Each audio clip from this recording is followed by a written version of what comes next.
Hey everyone, my name is Daniel McLaren. I am the game director on Towerborne. And I'm Trisha Stauffer, Towerborne's #1 fan, also happen to be the CEO of Stoic, and super excited to show you some bits and pieces of the game.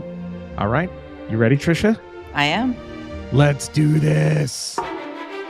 Here we are where all players start on the Belfry. The whole world was living quite peacefully in their little cities, and then an explosion went off in the primary city of Numbers, and all of humanity found themselves under attack by all of the denizens of the wilderness, so they fled to the tower here. You're going to show us around. Yeah. People will be able to see the amazing work our art team has done by showing what it might look like if humanity was crammed into a single tower. Yeah. Come take a stroll with me on the Belfry.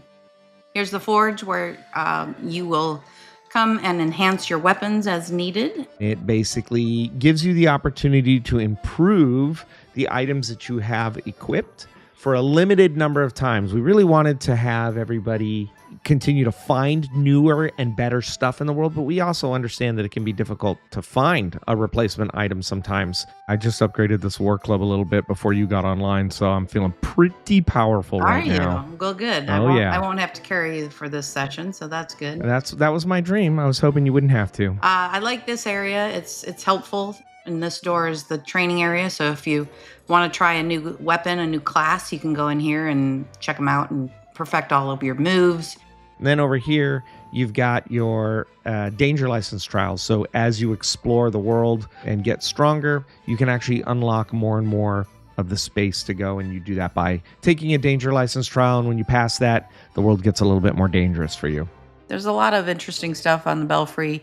There's NPCs. You'll get bits of the story told through conversation. My favorite over here is the lady who brought her sheep onto the tower, which is great, I guess. You know. It seems about the appropriate amount of grass, too, to support 3 sheep. I think if she has any more, we're out of luck. Yeah, I think we'll get good things from those sheep. I'd like to. I was a big reader when I was a child, and I would have loved this library, I think. Yeah. Here's a fun little spot so you can look out, see what's happening, look across the world. And I love to look out. And that's all the area that you're going to go out and fight and find new stuff. And it's just a gorgeous view, too. You like to live on the edge there, I do. Don't you? Yeah. In the danger zone. Yes. More people you might experience. Our favorite pylon enthusiast, who you'll meet later on during the story.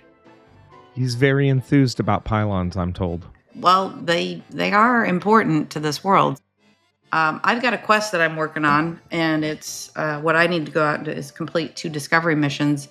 I'm going to go out as the Rockbreaker class. I love it for a number of reasons. The elbow drop, the thunderclap.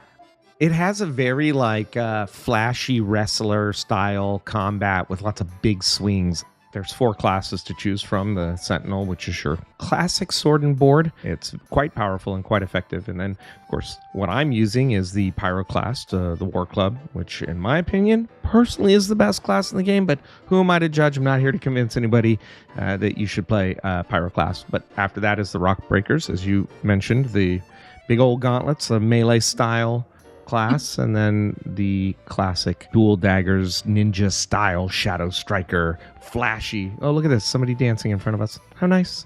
I shall participate as well. You never know when a dance party might start up. It's the best part of the game. What do you think? Should we go hit a couple missions? Yes, let's do it. And here we go. I'm ready. You ready? I'm ready. The map is cool. Each of these tiles is a different mission. And if I zoom out, you can see this map is huge. I also just really love that even when you're zoomed out, you can see these big monsters on our map. And you're like, what is that? Will it hurt me? Yes, it will. But it's pretty cool.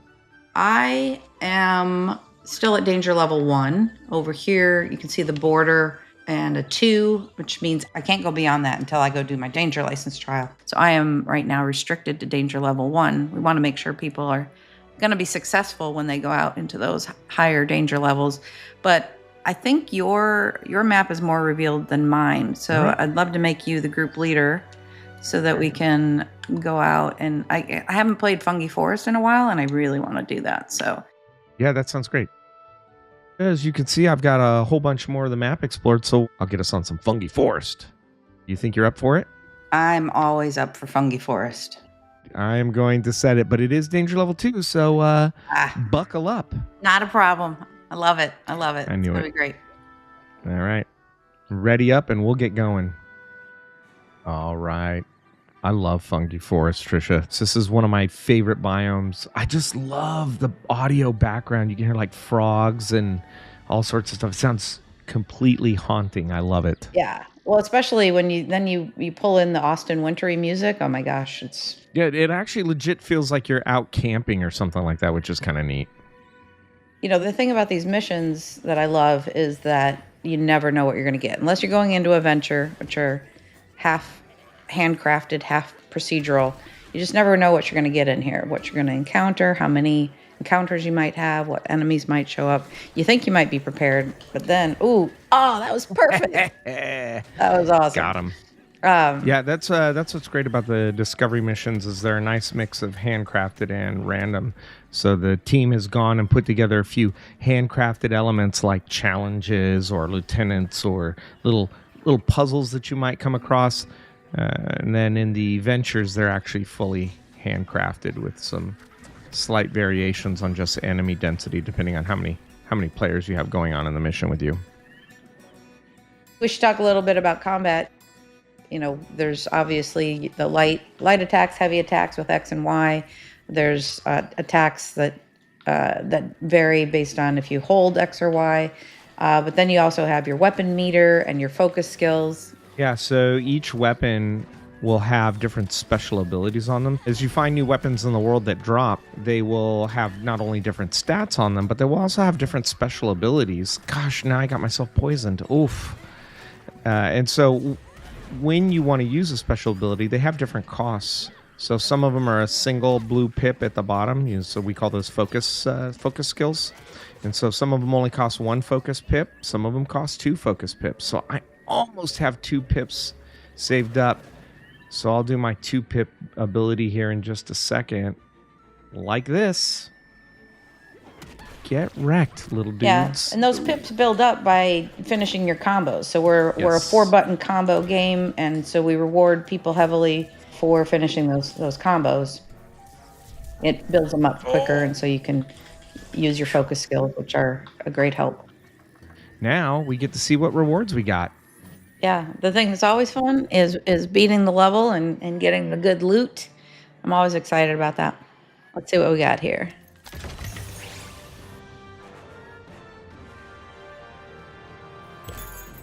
Oh yes, I got a new war club. Oh, I got 2 new war clubs, so I might have to switch out when we get out of here. I can only see mine, but I got a chest piece and a helmet and some spirit dust and a sword. But let's check the ever important stats there on damage dealt. Oof. It looks like you didn't need to carry me this time, Trisha. Yeah, well, all right. Let's. That was my first of 2 to finish a quest. So let's go find another mission to finish up. Another beautiful biome to look at. Yeah, and check it out. I upgraded my war club and I found a better shirt, so I feel pretty good. And I'm super excited because this has got my favorite ability on it, which is we call it Seething Cyclone. That's for the nerds. Real people call it Spin to Win. Ah, nice. Did you say you got a new shirt? Yes, I did. I got a new shirt. Look at me. I'm so dapper right now. So the best part with this, Trisha, I'm about to show you my special move here. I got 2 pips. Oh, I need some more enemies before I can do that. But I finally got my favorite 2 pip move. All right, I won't steal your kill from you. All right, thank you. Check it out. We'll get lit up. Oh, well, let's go up to this whole group. Watch this. My favorite special move. Come here, guys. It's about time to die. Oh, yeah. We spin, we win. I'm going to follow up with an Umbra attack. Iska to the rescue here, Catball. Umbra are the kind of spirit guardians of the world of Towerborne. And so as an ace, when you have died and come back, these smaller or younger Umbra bond with you You can find different Umbra through the world as you explore. Some of them can help with defense. Some can help on offense. It's part of your loadout and something you want to think about. Absolutely. Ugh. The enemies certainly get more clever and more nasty, and you will find... Oh, almost got me.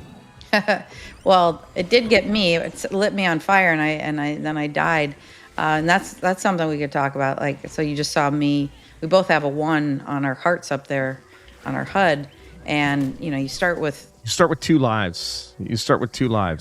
The first 2, your Umbra will revive you. On the third one, you're going to need a team member to help revive you. So that's another reason why playing cooperatively is beneficial, because we let the squad carry you if you need to, but it does make you vulnerable when you're reviving people, and it also, the amount of time it takes to revive increases every time you do it. So you got to have some strategy there, especially if you're working on a boss. Depends on what's around you when you go to revive. Yeah, and the other thing is being able to knock the enemies into these bushes so they bleed to death. Yeah. Yep.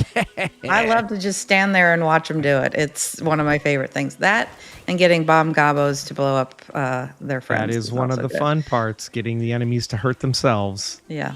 All right. So what'd we get? Another victory. What'd we get? Well, I want to get to see what I got, but I'm sure you got some great stuff.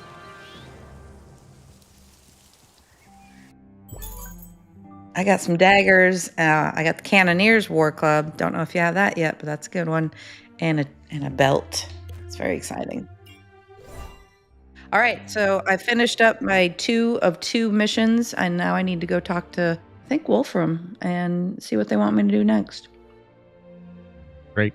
I am heading over to dismantle a bunch of gear and get a bunch of spirit dust so I can upgrade a bunch of stuff. Great.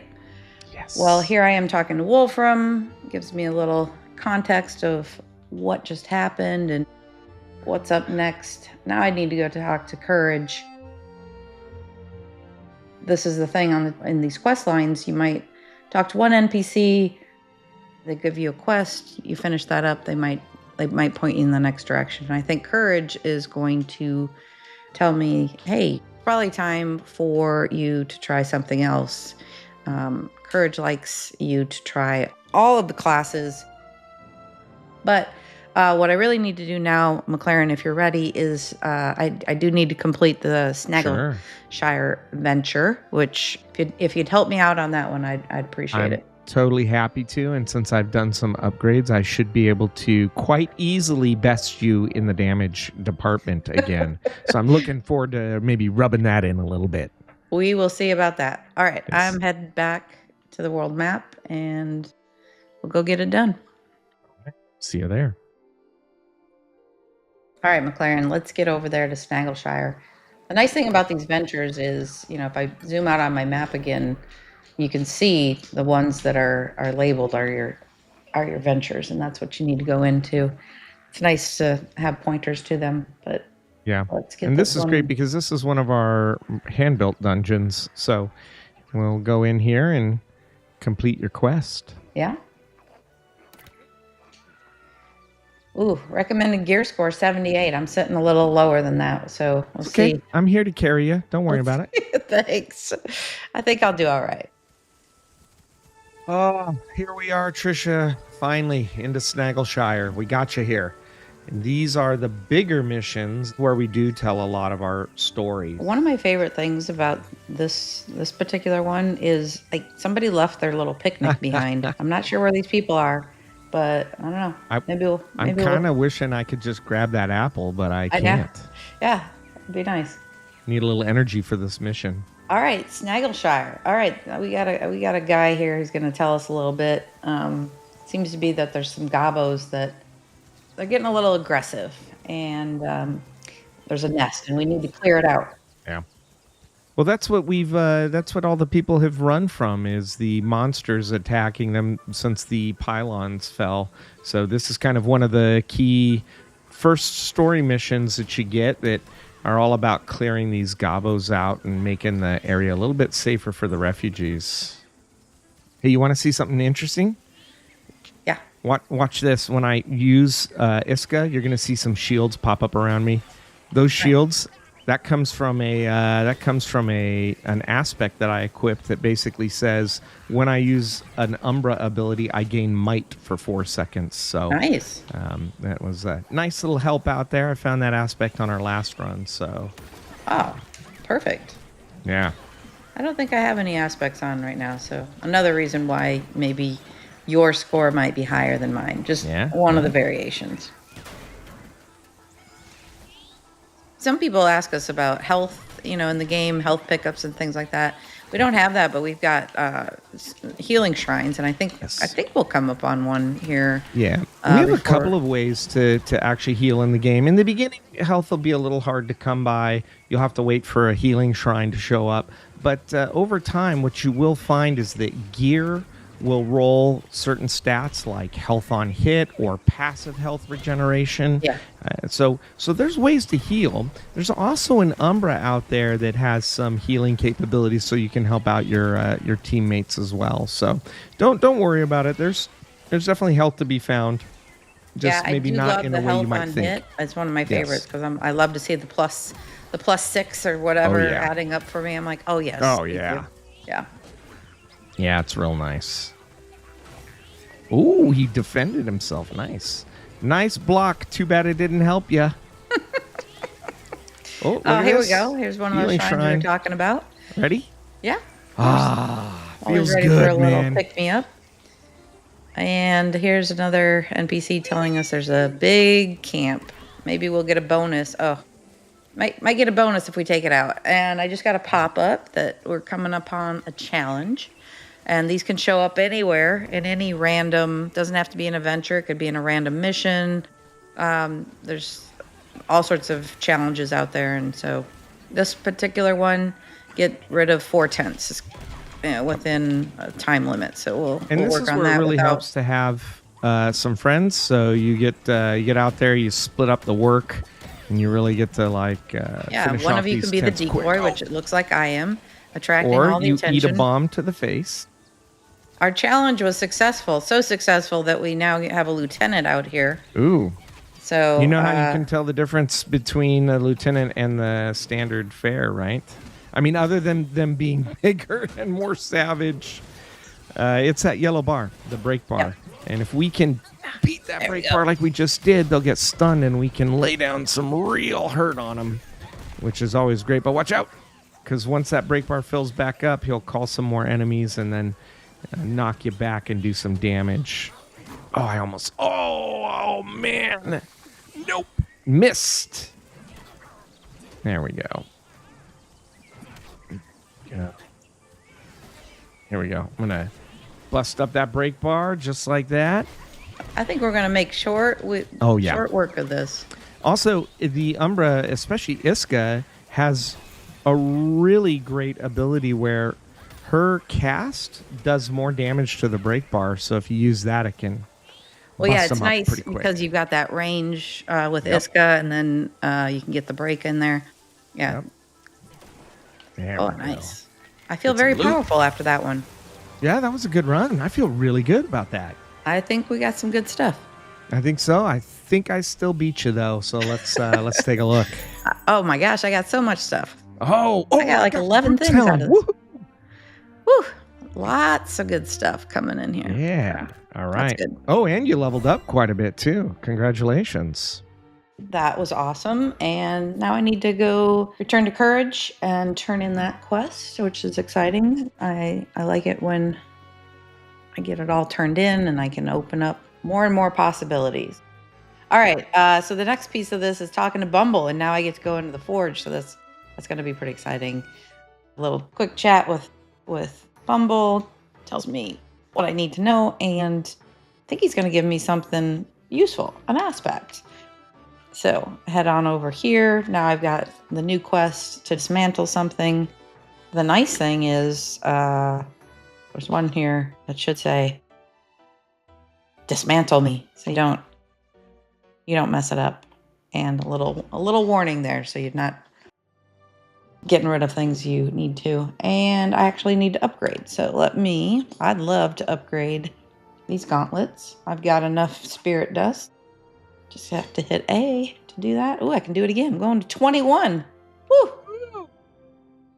Well, next thing for me is to complete that danger license trial so I can open up my map more. I can do that shortly. Thanks everyone for spending part of the day with us. We were excited to show Towerborne to you, including some of our missions and ventures. This is the easiest part of the job, having fun, playing the game with people that you enjoy playing the game with. Well, I love playing with you. We'll do it again soon.